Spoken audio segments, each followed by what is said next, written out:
Have you ever wanted to start your own podcast? I record and publish podcasts on a platform called Spotify for Podcasters, and I absolutely love it. Essentially, you can upload from your phone or computer, and it distributes to every platform that plays podcasts. They support video podcasts, and you can make money on the platform with ads or even podcast subscriptions, something that has made my life so much easier as a podcaster. So if you're interested, I highly recommend you give it a try. You can download the Spotify for Podcast app, or go to spotify.com/podcasters to get started on your podcast today.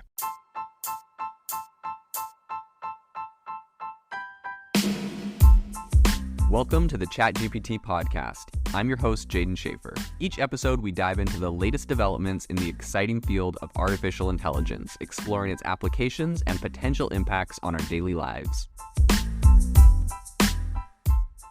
I just released a bombshell investigative podcast piece about Inflection AI and the dangers it poses to humanity. This is right on the back of Inflection raising $1.3 billion and becoming the second most funded AI startup behind OpenAI. The episode is called Inflection AI Raises $1.5 Billion, Thinks Ecology is More Important Than Human Life. If you haven't listened to this, I urge you to listen to this critical episode. I'll leave a link in the description to the podcast and a corresponding article with the full transcripts of my conversation with Inflection's Pi chatbot. Today, we have some very interesting news stories relating to Microsoft and AI. The first is that there is rumors they are developing their own cutting-edge AI chips, essentially to close the gap between themselves and AWS. And we're going to talk about some internal documents and why those were released and what it looks like they're planning on doing.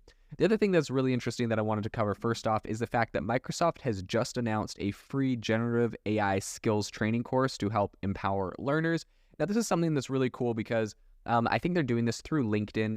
LinkedIn is a company that Microsoft acquired. LinkedIn's getting close to 1 billion users. And so it's obviously a very big place, one of the biggest places for business professionals to connect. And recently, Microsoft, essentially in what some are saying is a bid to facilitate better understanding of AI, they've unveiled this new AI skills initiative as part of their whole like skills for jobs program. And so they're teaming up with LinkedIn, one of their subsidiaries, and they have launched this new learning pathway. It offers free intro courses to generative AI, and it's really kind of aimed at equipping workers with some of the more essential AI knowledge and helping them to understand AI frameworks in general. So if someone successfully completes one of these courses, they're going to get a valuable career essential certificate, which is probably going to go on their LinkedIn profile, right? And this is making it a really interesting play for a lot of different people. I think the significance of AI talent right now can't be understated. Virtually every company is looking to integrate AI into their companies. And so making sure that whether that's, you're looking for a new job or you're trying to, stay relevant within your current job, making sure you have knowledge and skills in the AI space, I think is incredibly useful. And so I think this is the really useful course that they're giving out. So I think despite having approximately 420,000 AI and machine learning, big data, and analytics professionals, there is still a very substantial 51% gap between the demand and supply for that kind of talent in the United States. So there is massive demand right now, and a lot of people are looking to implement this into their company, and so they're looking for these people. And I think this is a great way for Microsoft to kind of, get in. Obviously, everything AI is a massive focus right now for Microsoft. Another interesting, piece of news is the fact that Business Insider says Microsoft is currently developing their own cutting-edge AI chips. So right now they're investing on not just AI companies, but I feel like Microsoft is really investing on a whole spectrum of AI solutions, right? We see them investing in, literal AI companies like OpenAI, but they're also investing in, what some people might call the picks and shovels of AI, which is the chips themselves. And then investing in the actual education and, knowledge kind of industry around AI, which is, literally developing courses to help spur this entire industry forward. So I think this is a really big move for Microsoft on a lot of fronts. They have a lot of gears turning, but something cannot be understated, and that's the fact that Microsoft is absolutely all in on AI. They're hitting this from every angle in every single company, and I think this is a really good example of what corporations and companies need to be doing today if they're going to stay relevant. It's not just like, we integrated one AI tool into our company or we integrated one thing into some facet of what we do. You need to have AI proliferate into every single department, into every single thing you're doing, especially in tech, if you want to stay relevant and you want to be able to automate and stay ahead of your competition. So As far as talking about what Microsoft is doing with their AI chips, I think this is really interesting. Essentially, they're betting that for long-term growth, they're betting that making these AI chips is going to be one of the big plays that they make. They said that this is going to add $10 billion a year by 2030 to their overall revenue. And these documents were released on Monday by the FTC because it is currently suing Microsoft. It's trying to block their $70 billion Activision Blizzard deal, which is a gaming studio that Microsoft is trying to acquire, and they're having some, regulatory troubles doing that. And so it's interesting because with that whole regulatory lawsuit, a lot of really interesting internal business documents are getting leaked right now, or I guess not even leaked, but they're getting put out there as part of the case. And so we're getting a lot of really juicy insider information into what is going on inside of Microsoft, what they're focusing on. I think something that's really interesting to look at in this play is just the fact that AWS, who has long been kind of this cloud market leader, is currently seriously lagging behind Microsoft in a lot of their AI efforts, which is not a good look. And, from my personal perspective, I've actually had some experiences and heard some info from people that recently left AWS, engineers there that were making, really absurd amounts of money, saying that apparently there's been a lot of management shakeups, a lot of leadership shakeups there. And, some people are saying they're kind of concerned about AWS and its growth potential and kind of where that entire arm of Amazon is going. So that is interesting. And, when I see news headlines like this, I feel like there's a little bit of merit after hearing that. But of course, someone that's leaving a company typically is not going to be the person that's tooting the horn of that company. So, take that with a grain of salt. I think that as far as the chips go, Microsoft is essentially, they're really betting that making this, first-class silicon chip to underpin their cloud and AI efforts is going to make a big difference in their business. So according to some internal presentations that went to the company's board of directors back in 2020, it was briefly published this week in the FTC Commission's lawsuit against Microsoft. But apparently Microsoft considered chip development as one of its quote-unquote needle-moving priorities. And so this is an initiative, like I said, expected to generate $10 billion of new revenue by 2030. And apparently they've been secretly developing this artificial intelligence chip. So this is specifically for AI. The code name is Athena, and they've been working on this since 2019. And so a news organization called The Information, they first reported on this back in April, but it seems that a lot of this information is being verified by this current lawsuit. And I think that it really hopes that this chip is going to outperform the ones that it is currently buying from vendors. And so, number one, they're hoping to save a lot of money on their, high-cost AI efforts. Companies like Amazon, Apple, Google, they're all already developing in-house, chips. So this is a very hotly contested market. Right now, we have a company, NVIDIA, who is absolutely dominating the market. They passed $1 trillion valuation recently on their company because of, the high prices of these GPUs that people are paying to train AI models.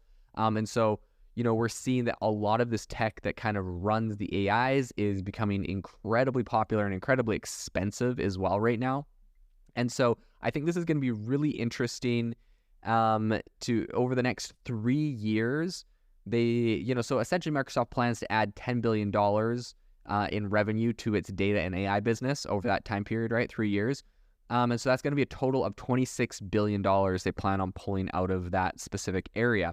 And I think this is more broadly really going to contribute to the company's goal. Microsoft, like right now, they essentially have a goal to reach $500 billion in total revenue by 2030. And their 2020 revenue was $198 billion. So they have, they have to more than double that number in the next 8 years, essentially.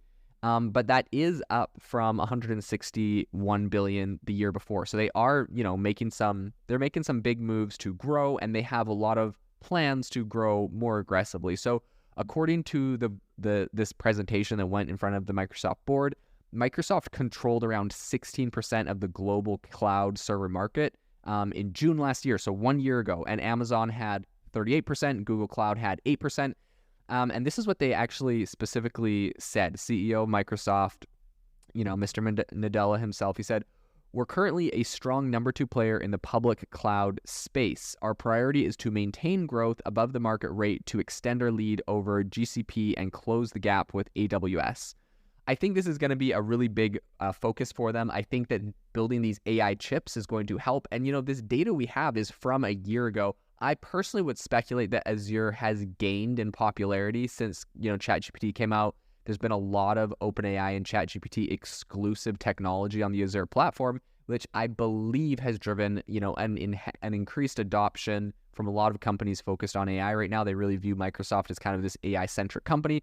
And what I think is really interesting about this entire play is that this is not something that just like all of a sudden Microsoft sprung onto the scenes in 2023. This is very meticulous planning and timing that Microsoft has been obviously making these massive investments, right? They gave OpenAI $1 billion. And then they've also been focusing on building their own chips. I think as soon as the light bulb clicked for them and they saw the massive potential of AI, perhaps they saw some demos from OpenAI or other companies, I think there came a light bulb moment for them where they realized this is going to change everything. And they just started pivoting their entire company's focus in every department onto this. So obviously, these AI chips, building these in-house takes a lot of lead time, but they've been working on it for, almost 4 years.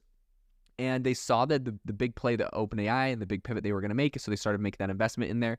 And so I think that they've really been making a lot of moves in the background, and now they're kind of like everything's getting put into play, everything's getting brought out in the open, and people are realizing kind of this whole chessboard of moves that they've been pulling. So I think, AWS obviously has always been the leader in this cloud computing space. But I think that AWS's growth is actually slowing right now. So beyond my, I can just say like, oh, in my opinion, Azure is going to do better. So regardless of my opinion, what we do know for a fact is that AWS is actually slowing down. So it reported the slowest growth rate to date for the first quarter of 2023.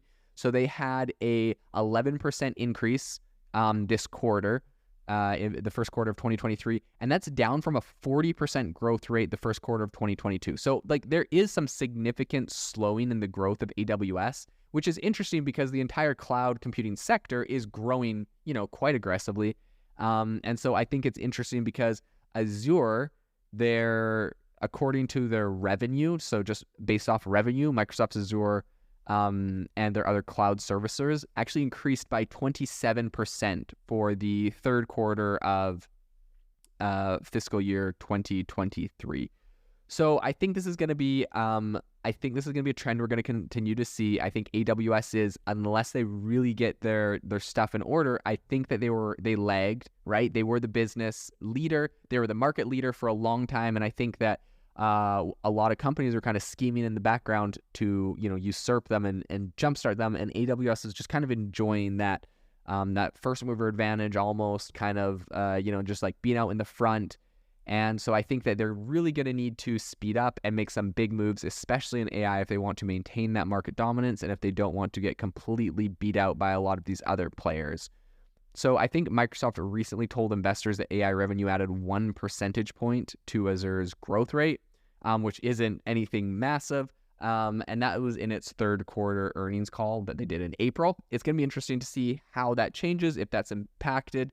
Wall Street was less than impressed by the AI efforts that AWS is currently doing. They talked about them in a recent earnings call a few days later. And Bernstein, who's an analyst, later wrote in a note to some investors, management's commentary around AI on the earnings call didn't inspire a lot of comments or a lot of confidence like some of AWS's competitors. So, right, people are really looking down on AWS right now, thinking that they may not have a big play. Since then, AWS has announced the launch of their $100 million Generative AI Innovation Center. And I think that was, their response. Here's the thing, like when a company makes $100 million, hey, we're going to make this little AI innovation center for $100 million. This is very small money compared to the overall company and overall revenue that Amazon and AWS are generating.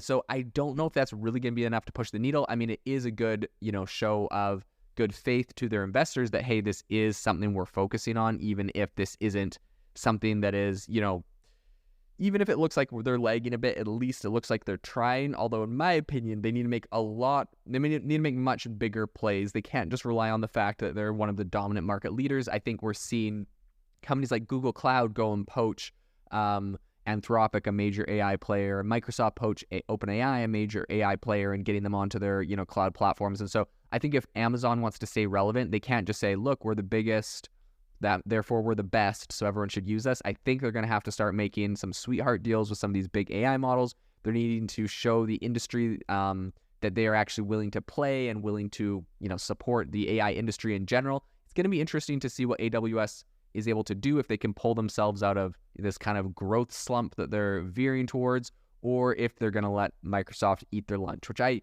like to think they're not going to do. There's going to be some healthy competition here, so this will be really interesting to see if they have any big plays in the future. If you've been following the podcast for a while, you'll know that over the last 6 months, I've been working on a stealth AI startup.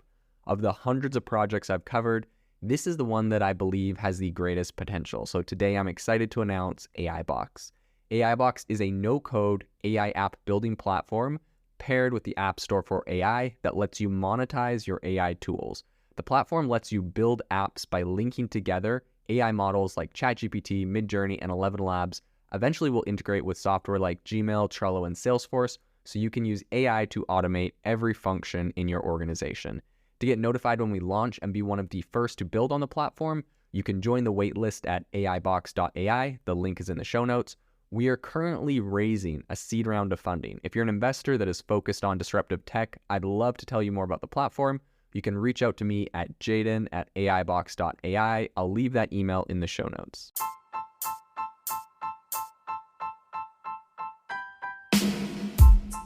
You've been listening to the ChatGPT podcast. Make sure to rate us wherever you listen to your podcasts and have a fantastic week.